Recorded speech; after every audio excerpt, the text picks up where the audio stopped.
France की राजधानी Paris में 26 जुलाई सन 2024 को खेलों के महाकुंभ ओलंपिक की शुरुआत होती है। दोस्तों, इस इंडेक्स को देखिए। भारत 71वें स्थान पर है और पॉपुलेशन इंडेक्स में भारत अमेरिका और चीन से आगे है। इतनी बड़ी जनसंख्या में आखिर क्यों भारत कोई भी गोल्ड मेडल नहीं जीत पाया है, आइए जानते हैं आज के इस वीडियो में। पेरिस ओलंपिक में हमारा देश वह कामयाबी हासिल नहीं कर सका है जो कई छोटे छोटे देशों ने भी हासिल कर ली है। क्या खेलों में आगे आने वाले युवाओं को सरकारी सिस्टम की मदद कम मिलती है? क्या वे सिर्फ अपनी मेहनत और पेरेंट्स के भरोसे आगे बढ़ते हैं? पेरिस ओलंपिक्स सन 2024 में भारतीय टीम का सफर 6 मेडल के साथ समाप्त हो गया है। भारत ने इस दौरान 1 सिल्वर और 5 ब्रॉन्ज मेडल जीते। इस इवेंट में कोई भी भारतीय खिलाड़ी गोल्ड मेडल जीतने में कामयाब नहीं रहा है। भारत की ओर से सबसे अच्छा प्रदर्शन करने वाले खिलाड़ी इस बार भी नीरज चोपड़ा रहे, जिन्होंने देश को 1 सिल्वर मेडल जेवलिन थ्रो में जिताया, और वो भी गोल्ड मेडल जीतने में कामयाब नहीं रहे हैं। इस पर नीरज चोपड़ा ने कहा, मुकाबला शानदार था। हर खिलाड़ी का अपना दिन होता है। आज अरशद का दिन था। मैंने अपना बेस्ट दिया, लेकिन कुछ चीज़ें हैं जिन पर ध्यान देने और काम करने की ज़रूरत है। इसके अलावा शूटिंग, हॉकी और पहलवानी में भारत ने 5 ब्रॉन्ज मेडल जीते। इन 6 मेडल के साथ भारत मेडल टेबल में 71वें स्थान पर है।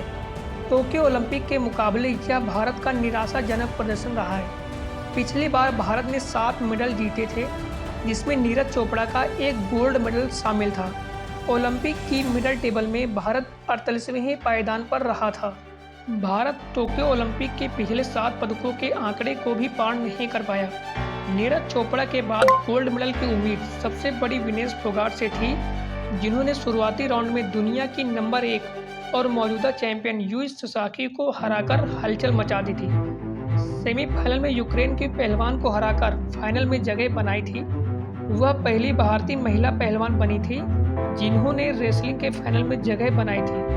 पूरे भारत को विनेश फोगाट ने मेडल की उम्मीद दिलाई थी, लेकिन फाइनल से ठीक पहले 100 ग्राम वजन ज़्यादा होने के चलते विनेश फोगाट को अयोग्य घोषित कर दिया गया। हालांकि विनेश फोगाट की संयुक्त रजत मिलने के अपील पर फैसला होना अभी बाकी है। ओलंपिक से बाहर होने पर विनेश फोगाट ने कहा, मैंने पूरी तैयारी की थी और फाइनल में पहुंचने के लिए कड़ी मेहनत की थी। यह मेरे लिए बड़ा झटका है। मैं इस स्थिति को स्वीकार नहीं कर पा रही हूँ। पेरिस ओलंपिक शुरू होने से पहले इस बात को बड़े जोर शोर से दावा किया जा रहा था कि भारत इस बार ओलंपिक में दोहरी पदक संख्या का आंकड़ा जरूर पार करेगा, लेकिन अंत में जाते जाते स्थिति 6 पदक की रह गई, जिसमें कोई स्वर्ण पदक शामिल नहीं था।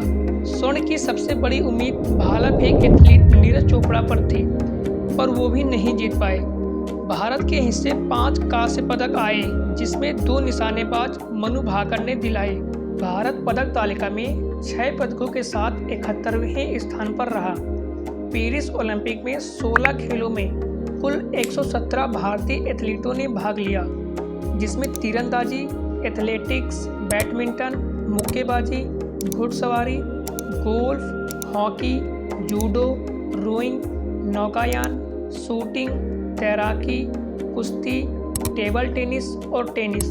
हालांकि ऐतिहासिक प्रदर्शन की उम्मीदें बहुत अधिक थी, लेकिन देश सन 2021 में हुए टोक्यो ओलंपिक में अपने पिछले सर्वश्रेष्ठ को भी नहीं दोहरा पाया है।